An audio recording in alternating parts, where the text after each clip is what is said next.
So, yeah, Lahaina is special. I'm very lucky because Hi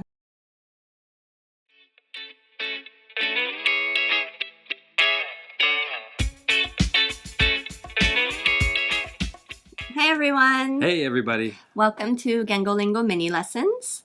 Today's topic is Wanna Share. So it's part of our Wanna Share series. And today I want to share something with Jeff and you, everyone out there, about something that's kind of personal for me. So today is August 15th, but actually a week ago, so August 8th, it's been 1 year since the West Maui Fires. Right, yes. If you don't know about the West Maui Fires, West Maui it's talking about Lahaina town on Maui Island in Hawaii. And there was a massive wildfire that happened. And I think to this day, the official number of deaths was like 102. But like over 2,000 structures were burnt down, and over 1,000 families have been had to evacuate and were displaced. A lot of homes were burnt. Businesses.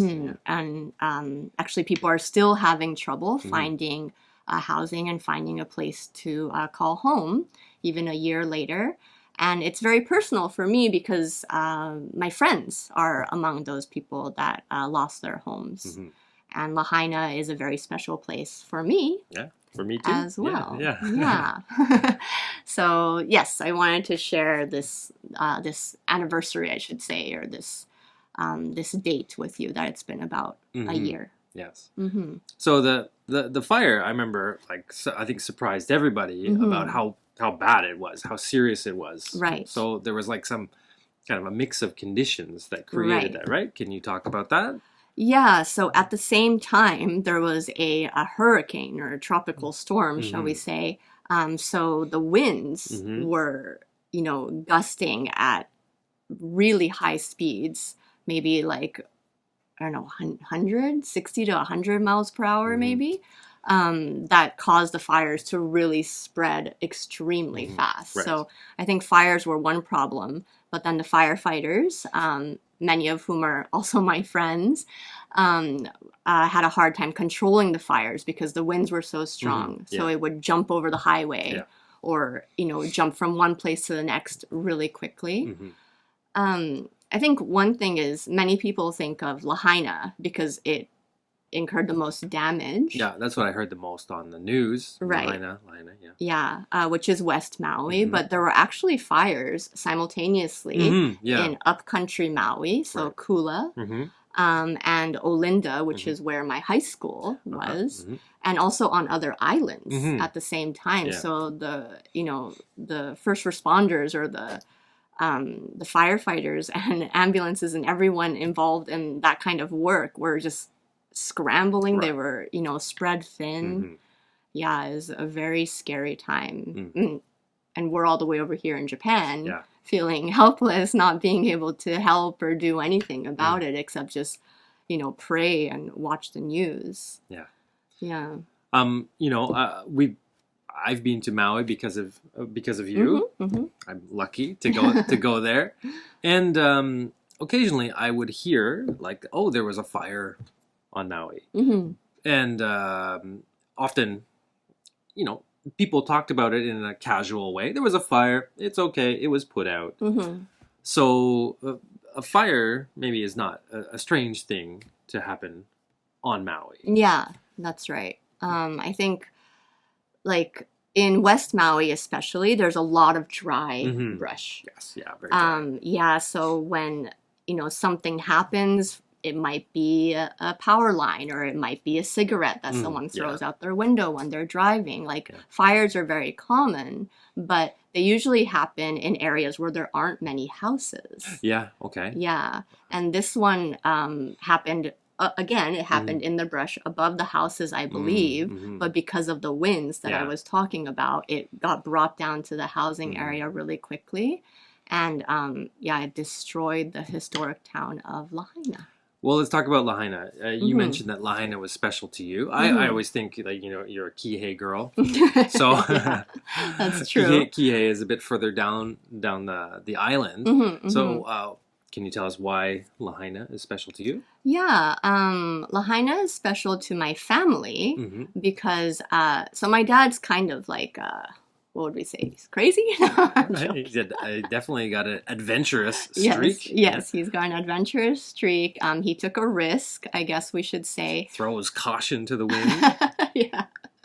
Yeah. So when I was about 3 years old, my mom and my dad were traveling to Hawaii to play golf and to windsurf. Right. And I think my dad explains it. I was really young, right? So I don't really remember. But one of the trips that they went to Maui. And I think the first time they touched down on Maui in a plane, it was at Lahaina Airport, Mm-hmm. which Right. we've driven past, but we've Yeah, never flown into. I've never been there. Yeah. Yeah, because we usually fly into Kahului Mhm. now. But Lahaina had a small airport.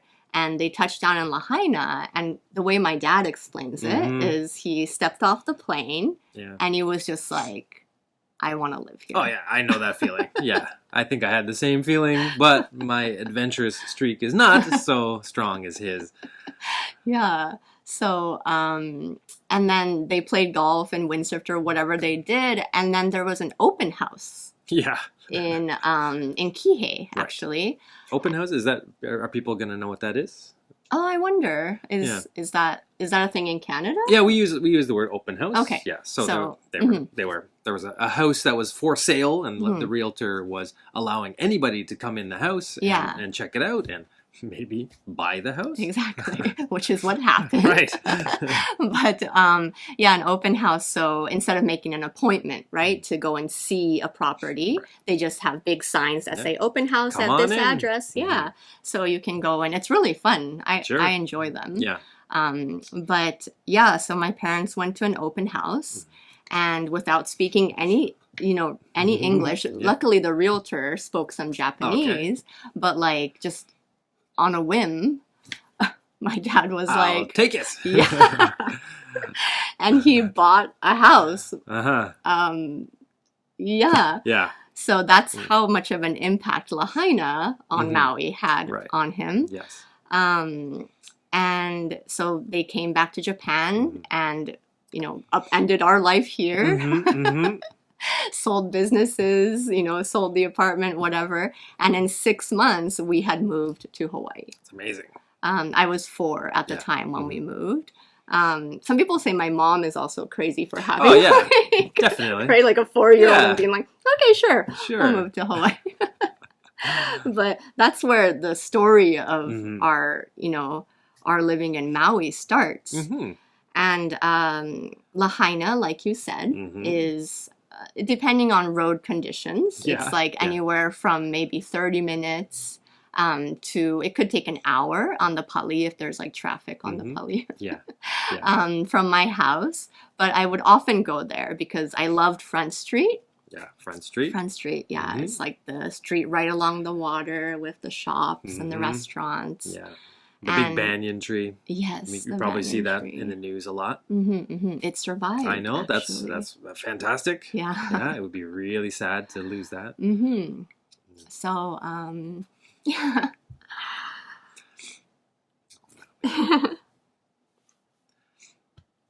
Yeah. Lahaina is special. A lot of my friends are from that area as Mhm, well. mhm. And I'm very lucky because none of my friends lost their lives. But a lot of people lost their homes, and a lot of the people that lost their homes have children Mhm. Yeah.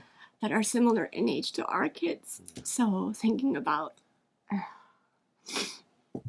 the struggles that they had to go through, but also like the people that did lose loved ones and did lose their lives. Mhm. It's just it's devastating. Devastating. Yes. But in Hawaii, community is so strong. And it's all about community helping community. We depend on community and our neighbors and our friends and our family. Our ohana, which doesn't just mean, your blood relatives, but your friends' parents, your aunties and your uncles.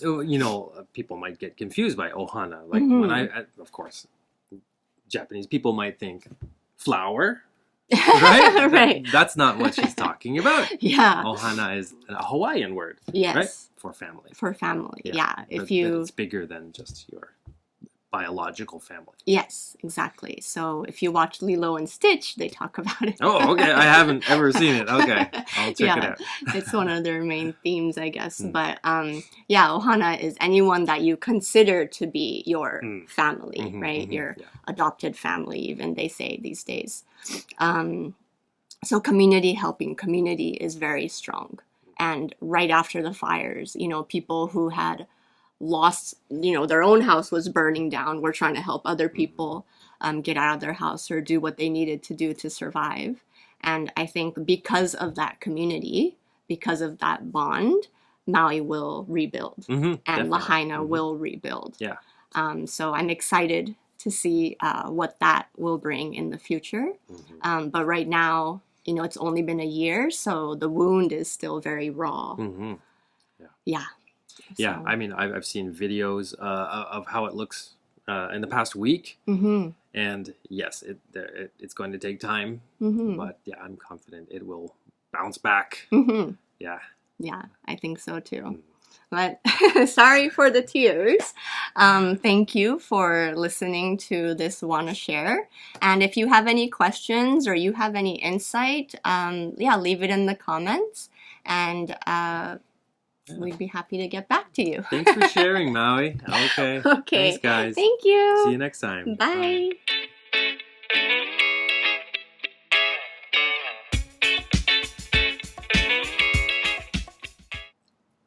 日本の皆様、こんにちは。今日のビデオ、Wanna Share は、去年、2023年の8月8日にあったハワイのマウイ島の火事に関して私がちょっと皆様とシェアしたかった情報を共有したかったことのビデオを作りました。で、それから1年が経っているのでその話をしたんですけれども、ビデオの途中に私がちょっと感情的になってしまってなんか同じことを何回か言ったかもしれないんですけれども、今回も5つ単語とフレーズを役立つ単語とフレーズ、結構これはセンシティブなトピックですよね。だからそういうちょっと緊急の状態とかシチュエーションにも使える単語とかだと思うんですが、それを5つピックアップしたので一緒に見てみましょう。1個目は spread thin か stretched thin とも言えます。spread thin って私が会話の中で使ったんですけれども、thin っていうのは薄いっていうことですね。で、spread か stretched は伸びる。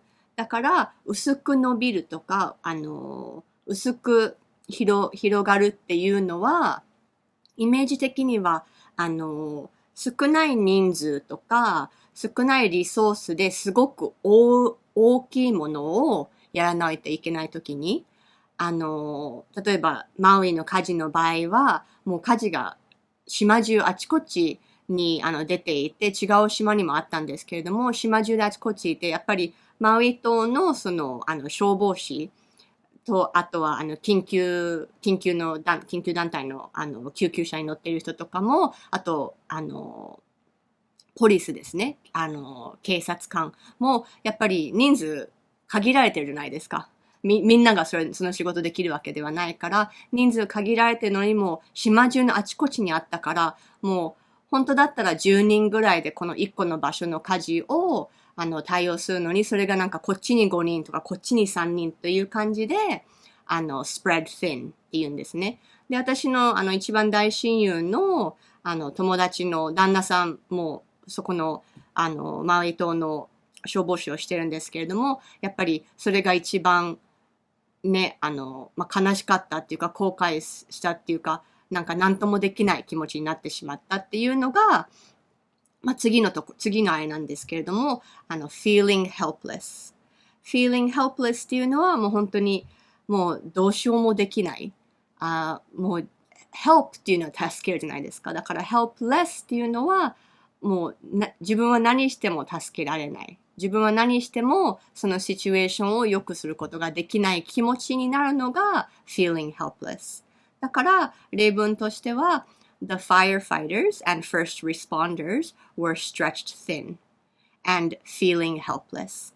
とか、特に私は日本にいて、自分の大好きなマウイ島、自分の、ふるさとっていうか、自分の家があるマウイ島にこういうことが起こっていて、でも日本から何もできないし、例えばマウイ島にいたら、私の家のすぐ周りは、そういう火事があるところではなかったので、家に泊まっていいよとか、食べ物を与えたいとか、なんかできたわけじゃないですか。マウイ島にいれば。でもいなくて日本にいたから、もう何もできない。So, I felt very helpless っていう感じでも使えます。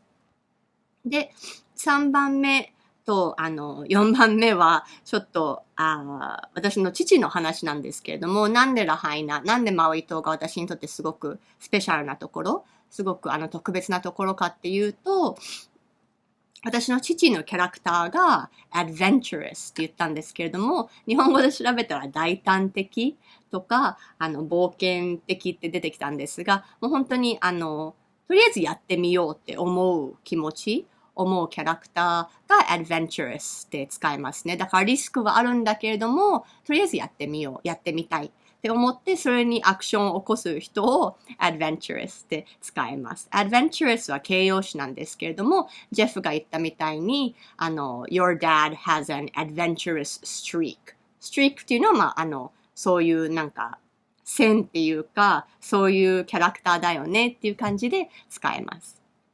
で、4番目もちょっと似ているんですけれども、on a whim。私がMy dad bought the house on a whim って言ったんですけれども、on a whim っていうのは、思いつきっていうか気まぐれで、spontaneous とも言えるんですけれども、じゃあやってみようって、adventurous に似てますね。ただフレーズなので、he bought the house on a whim とか、I went window shopping。window shopping だから本当に何も買うつもりなかったんだけれども、I went window shopping and I saw really cute shoes. So, I bought them on a whim. って言ったりもできます。で、5つ目が、またちょっとそういう悲しいこととかそういう単語に戻ってしまうんですけれども、devastating。devastating っていう発音も大事なんですけれども、壊滅的。壊滅的そうですね。壊滅的で、もう本当に心苦しいとか、心苦しいものとかシチュエーションのことを sad って言ったらやっぱり悲しいがありますよね。で、そういうのもうさらにもうとっても悲しい、とっても切ない時にdevastating。っていう感じに使えます。で、devastating, ing なので、シチュエーションが devastating. The Maui Fires were devastating. It was a devastating natural disaster. It was a devastating wildfire. で、自分の話を、自分がそういう気持ちになったっていう時には devastated. I was devastated about the Maui Fires っていう感じに使えます。ちょっと重い単語ばっかりですみません。はい、役立ったらいいなと思っています。ありがとうございました。See you next time. Bye!